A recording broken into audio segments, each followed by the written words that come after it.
U.S. gross domestic product is shrinking. President Trump is asking the nation to, quote, be patient.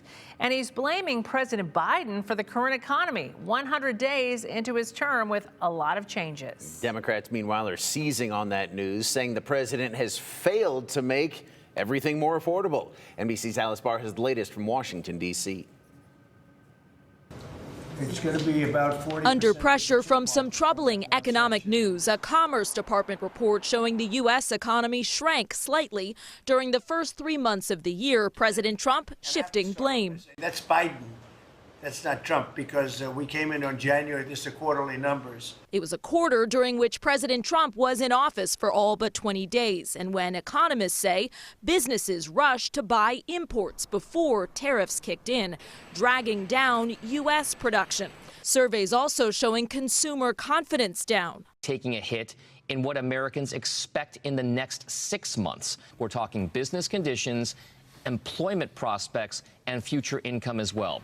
In some of her most high-profile comments since her election loss, former Vice President Kamala Harris saying President Trump owns this economy and his policy moves. Tariffs that, as I predicted, are clearly inviting a recession.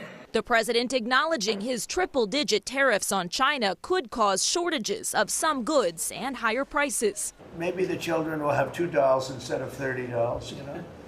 And maybe the $2 will cost a couple of bucks more than they would normally. While insisting the payoff will be worth it, pointing to new investments in U.S. manufacturing. They're really coming in fast. Overnight, an effort to roll back President Trump's tariffs failed. Motion to table is agreed to. In the Senate, though it did have some bipartisan support.